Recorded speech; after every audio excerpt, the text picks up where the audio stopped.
We're so happy to have this conversation with Dr. María Amelia Ruiz. Dr. María Amelia Ruiz is an Argentine lawyer, writer, and founder of the Mexican-American Pythagorean Philosophy Academy. She has an extensive written material, 12 published books, and around 80 in internal reproductions. All of these have been provided in workshops, seminars, retreats, conferences, etc. She started this work 30 years ago in Argentina and 21 in the various headquarters in Mexico. All this uninterrupted. This organization was born, as said, 30 years ago in Argentina, and its members are dedicated to the study, investigation, and dissemination of the Pythagorean philosophy knowledge. Throughout Mexico and Argentina, committed people with the knowledge participate actively. They attend systematically to study groups and receive seminars by Dr. Amelia Ruiz in 14 different headquarters, which are coordinated by authorized instructors for this philosophy. People remain captivated studying this knowledge for years, since when a window opens, one can access the knowledge it offers, and after that, the will to apply it in your own life is reached. Therefore, another window to the mystery is offered to be discovered. In the year 2004, this Pythagorean Philosophy Organization of Apprentices was institutionalized as a civil association, and this training has recently arrived to the United States of America and Spain. Hundreds of people from different nationalities, ages, professions, religions, social and cultural strata united in the search and study of a millenarian philosophical knowledge makes us have the premonition of the certainty that this knowledge can illuminate, guide, and transform every human being's life path. We invite you to find out. First of all, dear Amelia, we would like to know, which are the aims of the Pythagorean Philosophy Academy? The purpose of today's Pythagorean Philosophy Academy in this 21st century is to reissue the Pythagorean school of divine wisdom that existed 5 centuries before Christ. At this time, the gigantic, mysterious, and enigmatic figure of Master Pythagoras lived. He was said to be philosopher, mathematician, musician, doctor, astrologer, biologist, physicist, metaphysician, and master of divine wisdom. It was at that time a vast school. It is said to be the first university in the Western world, which for decades had 3,000 permanent students in men and women pavilions, in the time that it was not common for women to receive with men a completely equal treatment. There, students learned what the known world was, which was the reason for its particularities, from which unknown world people came from, the different bodies, their ways of handling and healing, etc. On the way to enter the school in Crotona, the Gulf of Taranto, at that time the Great Greece, there was a sign that said, "Behind the profane, behind those who are willing to desecrate life in good." It is good, what we all seek consciously or unconsciously.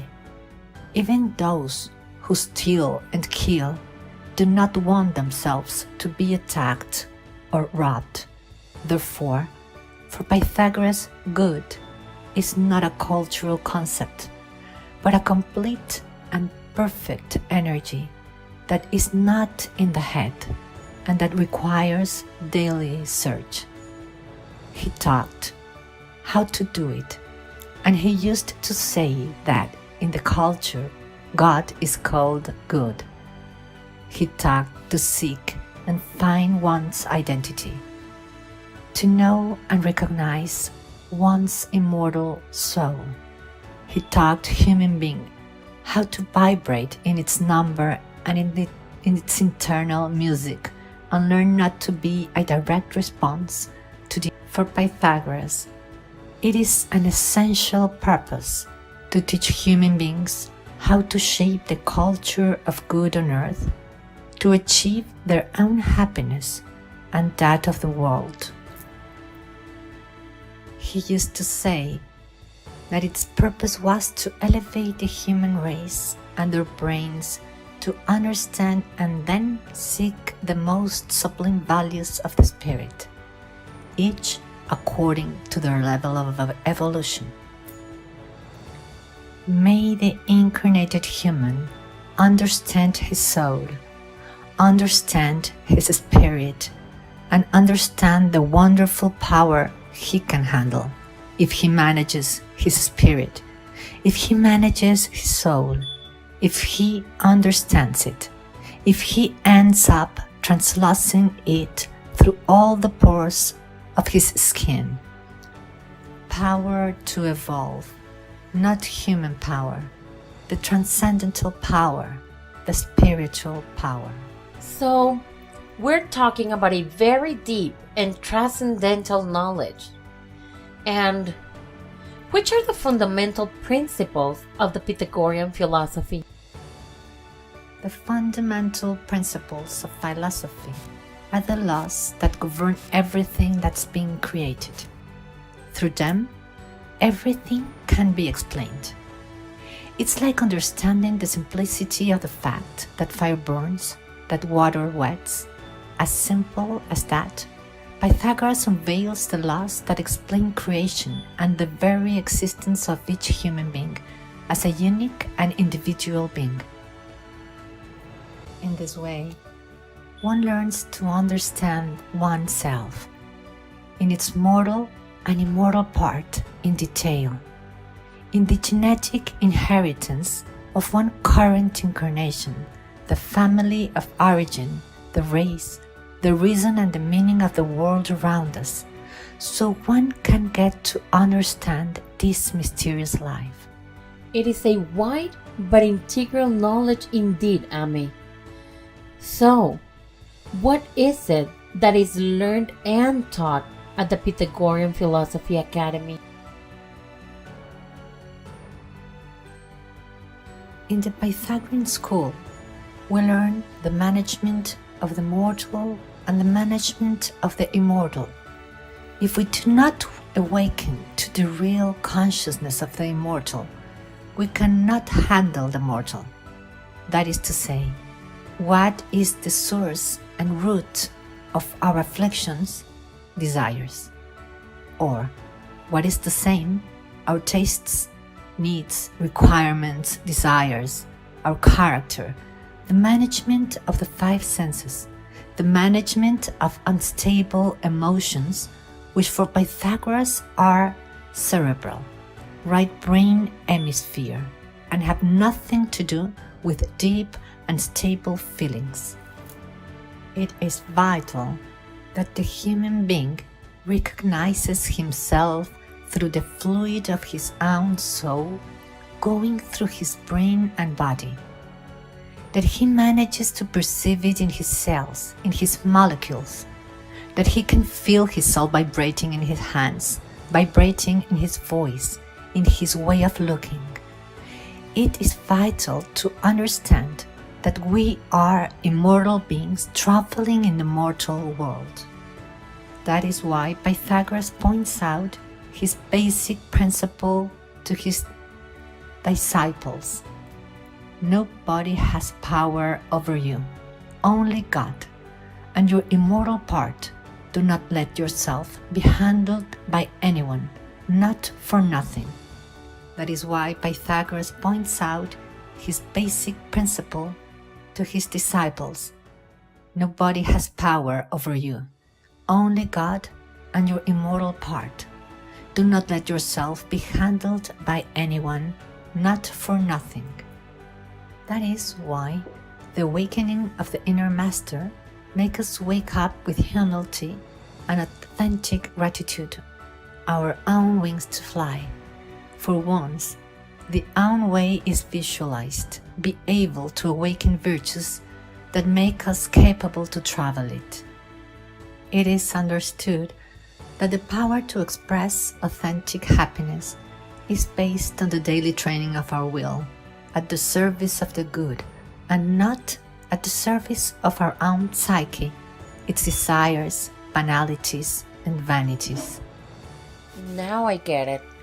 Pythagorean knowledge teaches us to be our own soul and be free from our own limitations. Then, the Pythagorean knowledge can help me transform my life and the way I see the world.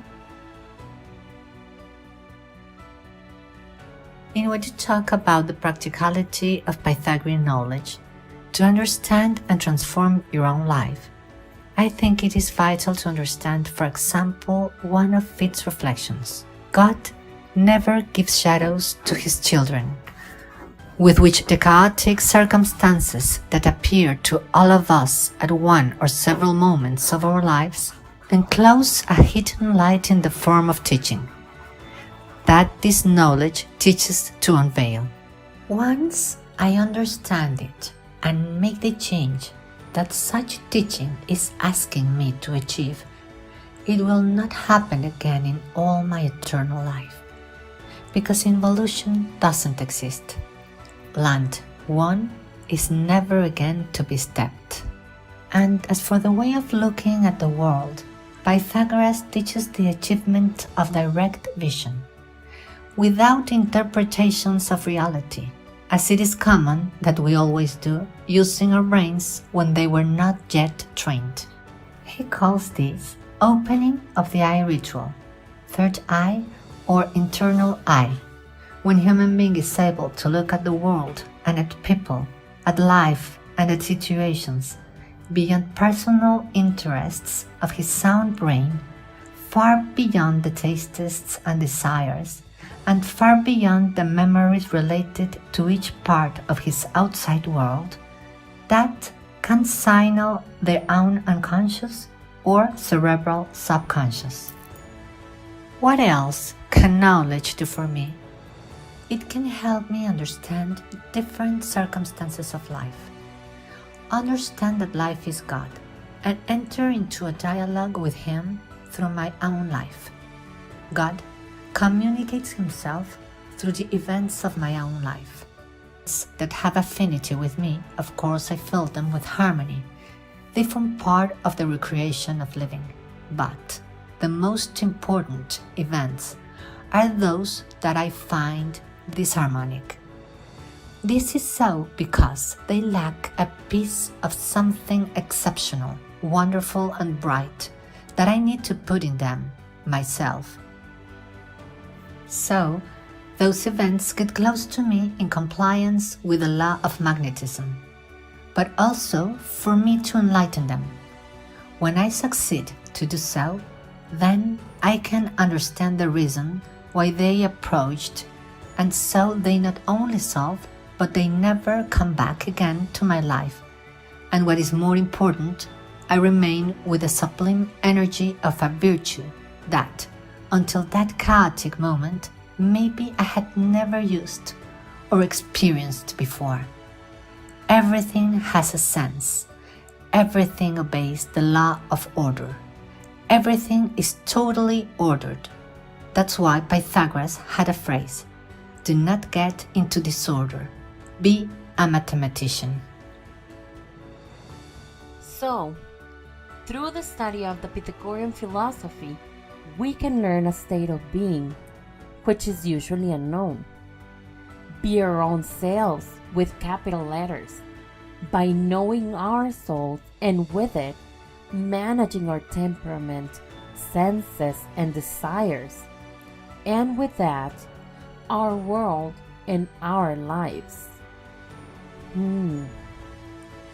Thank you for such a profound message, Amelia. We'll meet back in our next Souls meeting in the seminar you will share. And again, thank you so much, Amelia.